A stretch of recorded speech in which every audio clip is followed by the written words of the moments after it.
Welcome back to Moving with Meaning. I'm your host, Krystal. Today, we're going to keep on going on our June mid-year reset series, and we're going to do that by continuing a conversation that every leader needs to hear. So in this second installment of our reset series, we're exploring something many high-performing professionals struggle with: protecting your energy, communicating your boundaries, and modeling balance in the workplace. I personally believe effective leadership starts with self-leadership. I love that. We don't hear that often enough.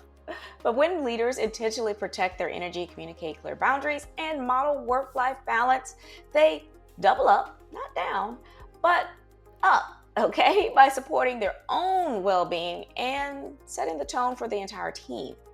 So I guess that's why I've cleverly called this episode Boundaries and Balance. Hey, the leadership edition. So what are we talking about today? So I think what I always do, and I love starting with these summaries just to kind of give everything kind of a full executive overview, if you will, of what we're going to be talking about today. So I want to do this by starting with how protecting your energy, communicating those boundaries, and modeling work-life balance for your team, how that builds effective leaders or leadership in general, okay? So protecting your energy ensures you lead with clarity, presence, and emotional resilience. Communicating boundaries creates mutual respect and psychological safety, empowering others to do the same without guilt or fear. And modeling work-life balance shows your team that success doesn't have to come at the cost of burnout. It can be sustainable, healthy, well, and human. I love that summary. You know why? Because I've been there. And honestly, everyone has. And we get to a point where it's truly, unsustainable. We cannot do that for too long. And, your body comes calling and we got to answer. So I think it's really important that we talk about leading by example. And that's really what this is. So as leaders, we're often told to be available, set the example, or go the extra mile. But here's the part that they leave out. If you don't guard your energy, speak your limits, or show others what healthy balance looks like, burnout becomes your brand. Not good. You know what? And that's not the legacy you kind of came to build, is that? All right. We're going to get into a little bit of those as we kind of go through these, because I just have some own personal stories just from examples perspective, right? From what I've seen others leaders and how I interpret it, that must be what leadership looks like. And I guess that's where I need to go and be. And I started to, just because of them modeling that, I started to follow that same path. And that's why it's really important that I really mention legacy, because people are watching you. Okay. People are looking at you and kind of saying, okay, that's who I want to be. That's what I want to be. And it looks like that's what it will take. And that's not true. All right. But we'll get there. What we want to talk about in the beginning, as always, is we always want to talk about really just the benefits, right? So here are 3 powerful reasons leaders must master boundaries and balance. All right. Number 1, sustained energy equals sustainable leadership. Protecting your energy helps you show up with clarity, focus, and consistency, not just for a sprint, but for the marathon. Yeah, I mean, we need to look at this as a long-term plan. Okay, I know in other episodes, I've even drilled it down to what short-term and mid-term and long-term goals are and things like that. But I think in this particular scenario, there is really just one plan, which is the long-term plan. Okay, we're looking to run a marathon. We're not looking to just get to the 200 marker or the half marathon or whatever else, or just the mile. How can it do that and things like that? Yeah, it takes practice, okay? And you get better as you work those muscles and train your lungs and things like that, for sure, right? But it's all about being aware of your surroundings and aware of how you're feeling, okay? And again, that's part of showing up with clarity, showing up with a focus, and being consistent in that manner, okay? Because again, that's your brand. So if you are constantly modeling these things and actively practicing those same skill sets and values, it becomes habit. And we know that, right? Because we know what burnout looks like. And we know what overthinking, overworking looks like, because that's become a habit. So if we just train ourselves to do it more healthier, then it actually works, right? You're still as productive, you're still as efficient, but you're happier, right? You're enjoying things, you're finding your passion, and it's easy to show up, right? You enjoy the work that you do. You enjoy leading the teams and things like that, because I'm here to tell you, some days it's going to hit you like a ton of bricks. And you need to be able to monitor those emotions and responses to kind of say, well, today ain't the day. Let's talk about this the next day, right? So it's always not necessarily being available all the time, because you are human, okay? Not superhuman, even though they think you are. It's good to give them that little reminder. Number 2, boundaries breed respect. Amen, okay? When you communicate your limits clearly and confidently, your team learns to do the same. It sets the standard for how people treat others and their time. Isn't that nice? Right? That if you set your boundaries and you speak them confidently, because I've set boundaries before and people would just roll right on over them, and then I would let them. So people can tell, right? Not only that, even if you speak them confidently, they will try to push it. They will test, right? And you want to make sure that you're gonna test me, I'm gonna show you. But I'm being facetious and kind of teasing, but kind of not. Right? It's really about being really clear and being extremely confident. I'm very clear about my availability and when my highest productive time is. And it's really, truly in the top half of my day, in the mornings. I'm like, schedule majority of your meetings if you possibly can in that top half of my day, because I'm just the most attentive. I can get a lot done. I can I can absorb the information that you're telling me. In the afternoon, I'm less so. I'm not, and that's just how I am, right? So it doesn't mean that if you schedule a meeting, I'm definitely not paying attention. That doesn't mean that. It just means it may take me longer to absorb that. It may, I may ask more questions, things like that. That's all I'm saying, right? I'm not saying don't book it, but that just so that they know when they come in, it's like, come in with a different mindset, knowing that, I'm just at a different attention span at this point. Okay. Sometimes I'm like, and then for a lot of things, I'm like, after 3 p.m., I wouldn't try to do anything, right? It's very rare that you're going to get anything out of me. I mean, I've had my team members, when they've seen me logged on, and I will stay logged on, they're like, what are you doing here? Like, it's to the point where they started to model themselves, and then they would check on me and say, you need to go ahead and log off, because I do so much. They know I do so much. They recognize it, and they respect my time so much so that they gather all the information, because I ask them questions as we go through. So they know the questions that I'm going to ask. They have the answers before they come there. They come to the meetings a lot more prepared than they have over time. I've noticed that. And I think that's a great practice for them.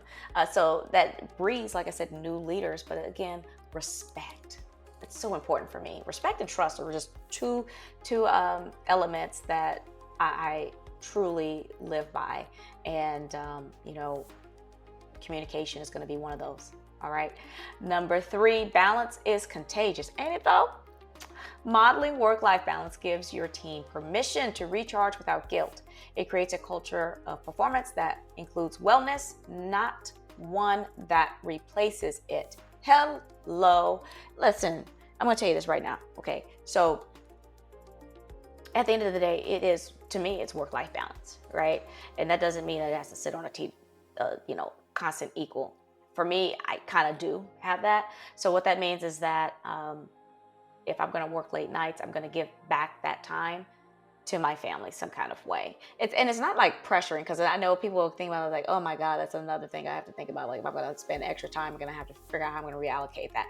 It's just a habit for me, and that's just something that I know, and I do it, and I give it back to my family because it's important to me, right? So whatever's important to you, you fill in the blank there, okay? But for sure, if you're starting to model your balance, like there are times where I've told my team, cancel these meetings at the end of the day. I need a mental health break. Like, this morning was extremely tough. I need to recharge. I'm not in a good mood. I'm not going to be able to do this, whatever else, right? And they go ahead and do that. And then you know what? That gives them permission to say, okay, she does that. I'm going to do that too as well. You know, no one takes advantage of that or anything like that, but it makes them feel safe to do so.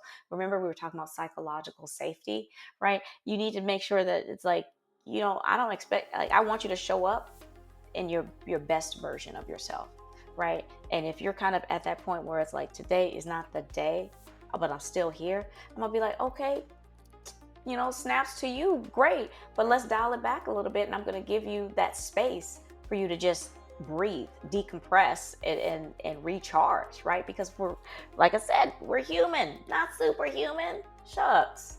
But I love that, and I think that's a great way to just be a model. There are leaders out there that will take advantage of their title and leadership, and they will do those things, but not expect their the folks that they're leading, right, their direct reports, to act that way. Don't do that, y'all. That's real bad, and that's noticeable. Like, it's extremely noticeable that when you do something and you're taking advantage, or, you know, you're using the title that you have to a certain extent and the advantages it gives you, and you're not giving that back to your team. That's extremely noticeable. I can tell you now, I notice it, and I know a lot of people who report to other people, they will come and find me and let me know that's what it is.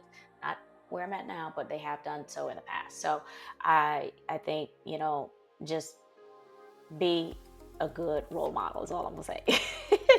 Now, listen, this isn't just applicable to boardrooms and Zoom meetings. Boundaries and balance show up everywhere. So come here, all right, and let's get real. Here are a few examples across our lives. Well, we are talked a little bit about at work, but I'll give you one. So at work, a team member sends non-urgent emails at midnight, so you feel obligated to reply, but doing so creates an unsaid rule that we're always on. Very true. I used to do this, and here's how I got around that, right? So I used to have, you know, my cell phone, and then I would connect my cell phone to, like, my team Microsoft Teams meeting or email or whatever else to the work piece. So every time I get a ping or email, my phone was dinging. I just felt compelled to look at it, right? So I would be on vacation, like in Jamaica, responding to emails. No, girl, what are you doing? No, we're not doing that. So now when I go to any other job and they give me that option, like, hey, you can connect or what, I'm like, I know I can connect. I'm not doing it. Y'all don't have access to me like that. When I'm not on that computer, I'm logged off.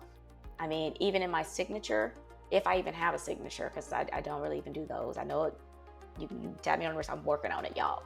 But I don't even leave my cell phone number there. I don't want anyone to call me unless it's an emergency. Like, it has to be an emergency, right?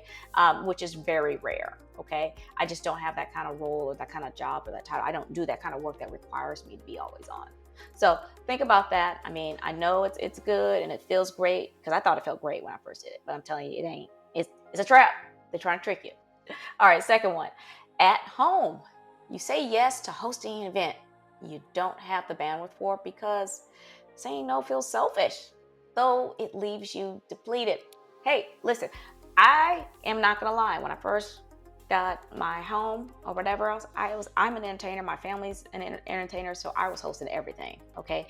And I was going crazy about it, right? I'm telling you, I was the hostess with the mostest. I love it. I still love to give parties, but I'm not gonna lie to you. Nowadays, I'm like, I'm not doing it. I'm so tired, just because the dynamics of my life have changed, right? I'm a mother, so I do a lot of things with my kids, and I want to do it. It's not like, oh, my life, I live for my kids. No, I do things for my children, and then I leave enough bandwidth to do things for myself, whether that's window shopping, going to get, a foot massage, my nails done, or massage, or anything like that. Like, whatever I'm feeling joy about, or going out and hanging out with the gals, that's what I'm gonna do, right? But anything that leaves me depleted to the point where on Sunday, like, all I'm doing is sleeping just so that I can wake up for the next day. I'm not going to do it too often. I'm not going to do it every other weekend or anything like that, but that I can't do. So no, I don't host as much as I used to, and that's okay, because I'll help you host at your place, okay? And I'll even do a little cleanup with you after that, but I got to go. All right. Last examples in friendships. You're the default go-to for everyone's problems, but feel unsupported when you're struggling. These imbalances quietly eat away at your emotional resilience. Don't it though? Listen, I'm trying to tell you, for a long time, I was that friend. And I'm not gonna lie to you, when I reach out to certain friends that I was doing that with, it was like they were never available. I'd be like, hey, I need to talk. And I probably wouldn't hear from them for a while. And I'm like, and then they come back like, hey, I just missed this. And I'm thinking like, how did you miss that? Right. But it didn't matter at that point. I'm like, it's already passed and gone or whatever else. So you start to figure out what your circle is, and the people who you're there for, you want to make sure that they're there for you. Even if you feel uncomfortable, that it's like you have to. For me, it took a minute for me to go and talk to people about my problems anyway, right? So it's one of those things where you set I set the standard where they came to me for everything and I didn't come to them for anything. I set that, right? So you kind of have to do a resetting, if you will, and start getting comfortable if you can. Like I say, you got to choose the right people, because you won't tell everybody your business, but choose the right people that you feel you can trust, and then give them that. Let them give love back to you. All right. So the way I look at it is, boundaries aren't just professional, they're personal, and they're necessary. So let's name the elephant in the room, shall we? Why is this so hard for leaders? Oh my gosh. I mean, we just saw the benefits of it. So why do people have difficulty doing it? So let's do it with this number one: fear of being perceived as weak or inaccessible. Many leaders think setting limits makes them appear less committed. And it's actually the reverse. This allows me to be more focused on the task that I have at hand and to complete it.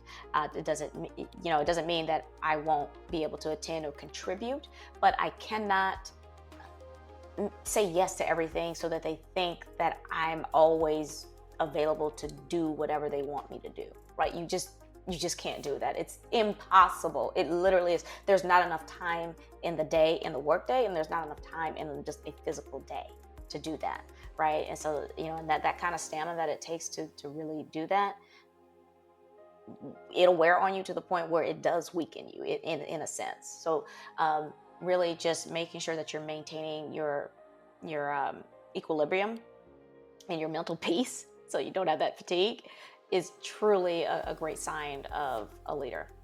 All right, next one is internal pressure to be always on. The higher you rise, the harder it can be to disconnect, especially when that is tied to your identity. Yes, that is true. The more you go up, so I thought, I'm not gonna lie to you, the more that I rose in the ranks, I thought I would have more time. And then I realized, whoa, no, I don't. It's like, keep doing what you were doing, and then some, and then some, and then some. And I had to draw back and say, no. I'm going to teach my team how to operate as high performers themselves, so that they can lead and do things, so they don't constantly need my attention there, right? Just update me and dip out. All right, and continue to do your work. I think that was very something that I had to really understand as a leader. I had to really transition from being always in the weeds to kind of supervising and guiding and directing. Like I said, it does get difficult, because when it's tied to your identity, this is who you are. You've made this success, right? And then you have this reputation, you branded yourself, and you did all this around this company.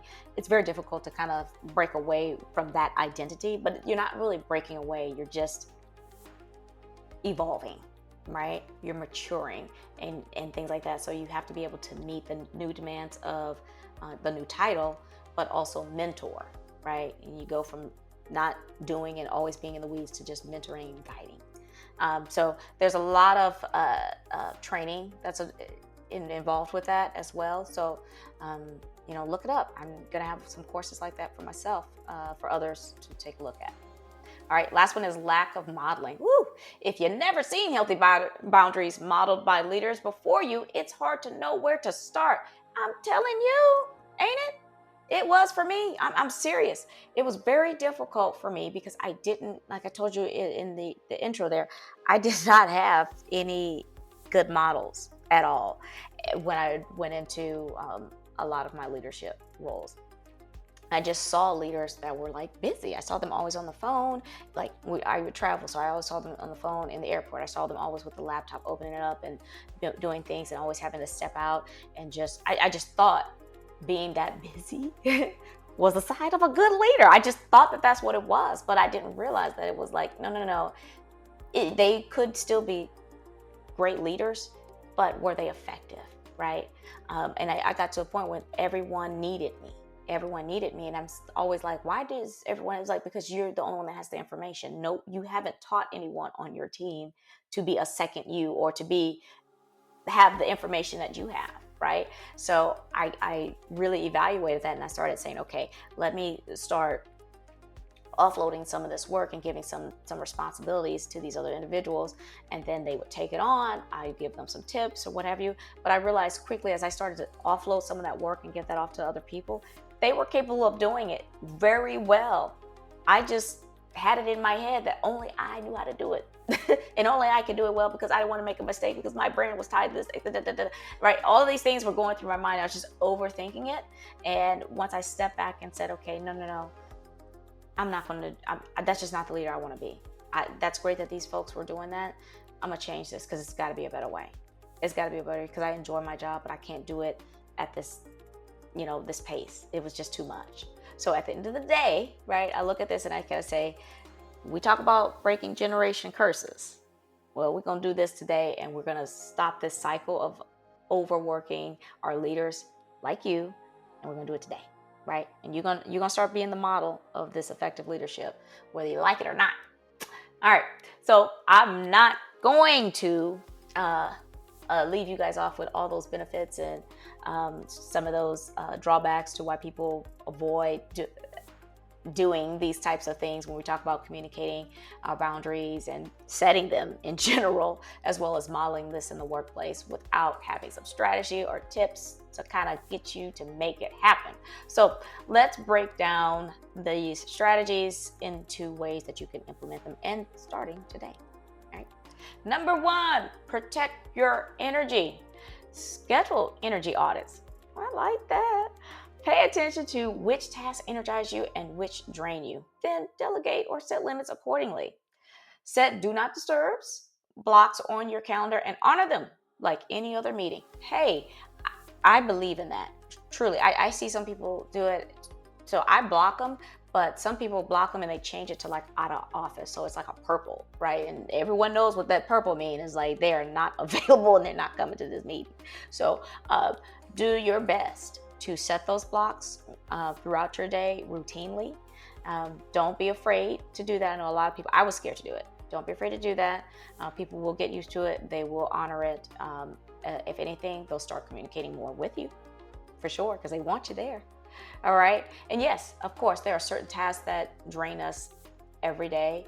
It could be tasks where it's related to like having to do a status report. Like if that's something that is like draining you, what I would recommend is to, yes, not only set a block of time dedicated to that, but also start documenting early. So when you notice that something gets done, just document it, right? So that by the time you get to your status, right, just keep a list of stuff that was getting done and things that were happening throughout the day and things like that. And just have that list together so that when you get to that task, you're kind of already there, right? So I think that's a little double fold for you to kind of look at it. But you know what? You tell me how it goes, all right? But I'm just telling you, look at where your energy is used at. So I schedule out of my work. Like I said, I'm the most effective at the top of my hour than I am at the bottom of my day. All right. Number 2, communicate boundaries with clarity. Practice language like, I'm happy to support this, and I need a heads up in advance moving forward, right? Set communication expectations like no after hours email replies, and model it yourself. So I think a lot of people, honestly, I think almost by 4 o'clock, I believe.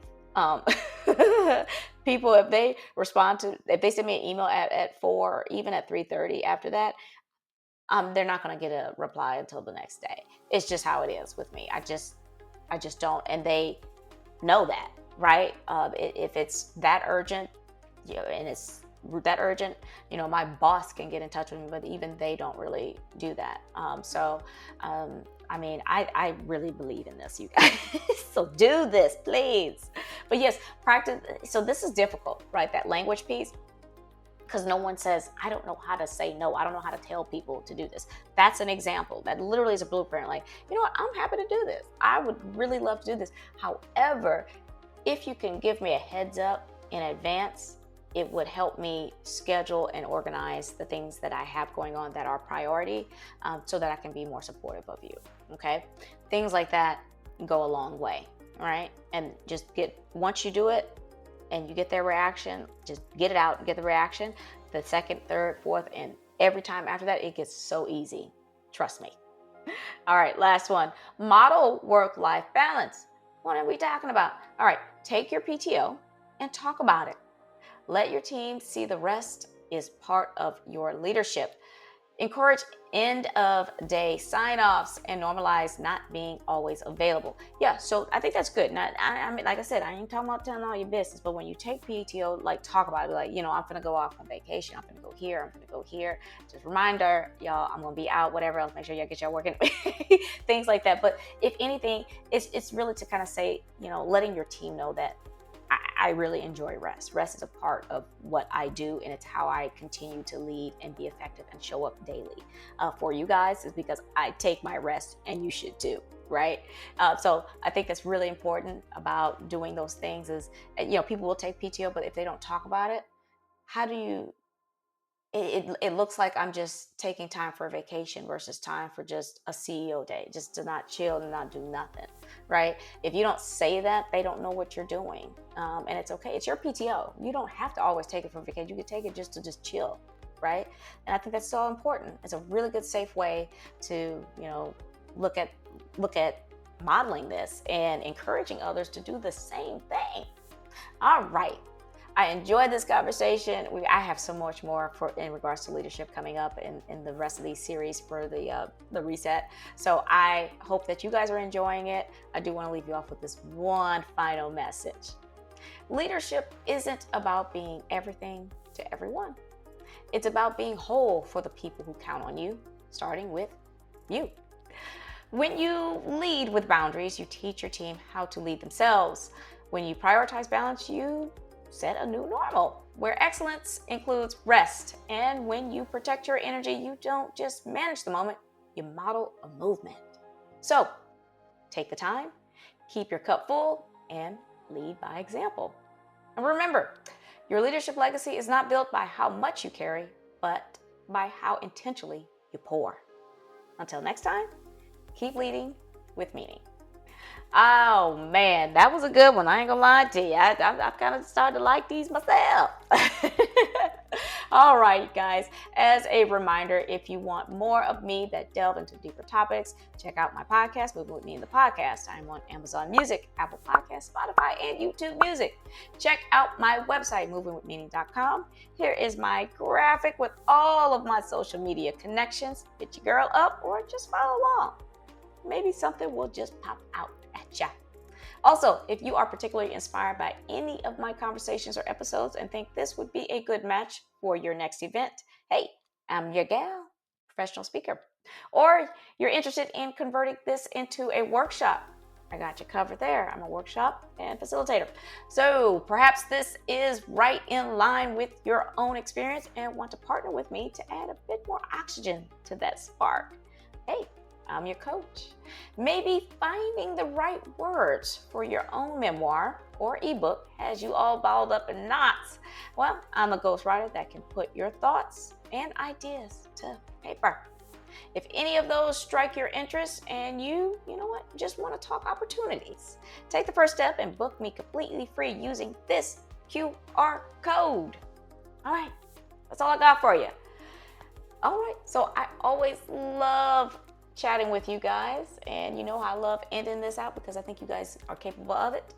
So I'm gonna tell you what, right now, go be great, but until next time, just keep moving.